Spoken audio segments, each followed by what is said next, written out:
Lecture du livre des Actes des Apôtres. En ces jours-là, après la guérison de l'infirme, comme Pierre et Jean parlaient encore au peuple, les prêtres survinrent, avec le commandement du temple et les Sadducéens. Ils étaient excédés de les voir enseigner le peuple et annoncer, en la personne de Jésus, la résurrection d'entre les morts. Ils les firent arrêter et placer sous bonne garde jusqu'au lendemain, puisque c'était déjà le soir. Or, beaucoup de ceux qui avaient entendu la parole devinrent croyants. À ne compter que les hommes, il y en avait environ 5 000. Le lendemain se réunirent à Jérusalem les chefs du peuple, les anciens et les scribes. Il y avait là Anne, le grand prêtre, Caïphe, Jean, Alexandre et tous ceux qui appartenaient aux familles de grands prêtres. Ils firent amener Pierre et Jean au milieu d'eux et les questionnèrent. « Par quelle puissance, par le nom de qui, avez-vous fait cette guérison ?» Alors Pierre, rempli de l'Esprit Saint, leur déclara : « Chefs du peuple et anciens, nous sommes interrogés aujourd'hui pour avoir fait du bien à un infirme, et l'on nous demande comment cet homme a été sauvé. Sachez-le donc, vous tous, ainsi que tout le peuple d'Israël. C'est par le nom de Jésus le Nazaréen, lui que vous avez crucifié, mais que Dieu a ressuscité d'entre les morts. C'est par lui que cet homme se trouve là, devant vous, bien portant. Ce Jésus est la pierre méprisée de vous, les bâtisseurs, mais devenue la pierre d'angle. En nul autre que lui, il n'y a de salut. Car sous le ciel, aucun autre nom n'est donné aux hommes qui puisse nous sauver. »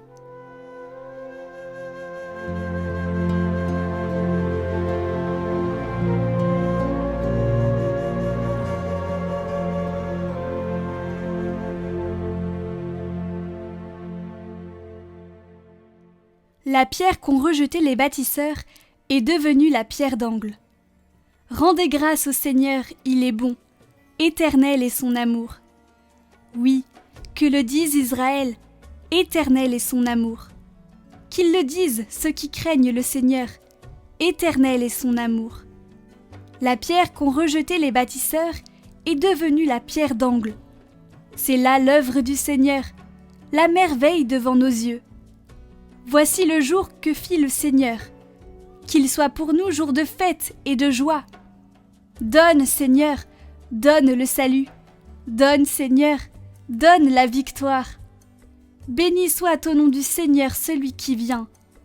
De la maison du Seigneur, nous vous bénissons. Dieu, le Seigneur, nous illumine.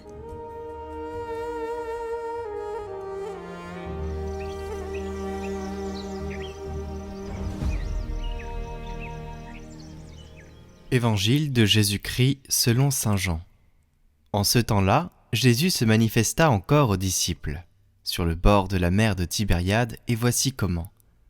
Il y avait là ensemble Simon-Pierre avec Thomas, appelé Didyme, c'est-à-dire jumeaux, Nathanaël de Cana de Galilée, les fils de Zébédée, et 2 autres de ses disciples.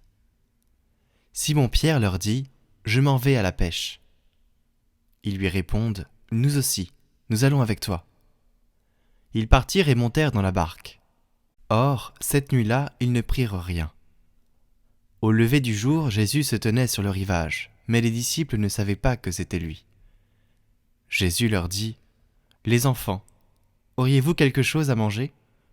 Ils lui répondirent : « Non. » Il leur dit : « Jetez le filet à droite de la barque, et vous trouverez. » Ils jetèrent donc le filet, et cette fois ils n'arrivaient pas à le tirer, tellement il y avait de poissons. Alors le disciple que Jésus aimait dit à Pierre : « C'est le Seigneur !» Quand Simon-Pierre entendit que c'était le Seigneur, il passa un vêtement, car il n'avait rien sur lui, et il se jeta à l'eau. Les autres disciples arrivèrent en barque, traînant le filet plein de poissons. La terre n'était qu'à 100 de mètres. Une fois descendus à terre, ils aperçoivent disposé là un feu de braise, avec du poisson posé dessus et du pain. Jésus leur dit : « Apportez donc de ces poissons que vous venez de prendre. » Simon-Pierre remonta. et tira jusqu'à terre le filet plein de gros poissons. Il y en avait 153, et malgré cette quantité, le filet ne s'était pas déchiré. Jésus leur dit alors : « Venez manger. » Aucun des disciples n'osait lui demander : « Qui es-tu » Il savait que c'était le Seigneur. Jésus s'approche, il prend le pain et le leur donne. Et de même pour le poisson. C'était la 3e fois que Jésus, ressuscité d'entre les morts, se manifestait à ses disciples.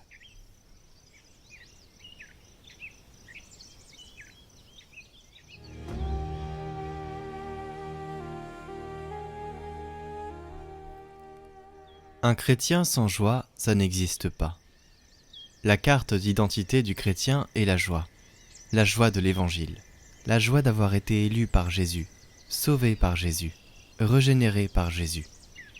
La joie de cette espérance que Jésus nous attend, la joie qui, même dans les croix et les souffrances de cette vie, s'exprime d'une autre manière, qui est la paix dans la sécurité, que Jésus nous accompagne, est avec nous.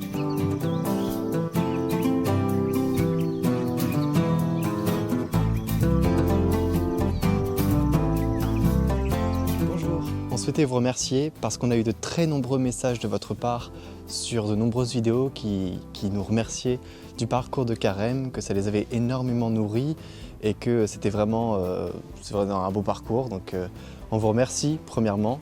On va essayer de continuer à faire ce genre de parcours parce qu'on voit que ça vous a beaucoup nourri. Et donc on va normalement prévoir un parcours pour cet été beaucoup moins dense et ce ne sera pas tous les jours, mais en tout cas il y aura quelque chose. Et encore merci pour votre présence, vos commentaires, vos messages, ça nous touche beaucoup. L'équipe Catoglade continuera. On vous souhaite une bonne octave de Pâques et surtout, bon chemin vers la Pentecôte.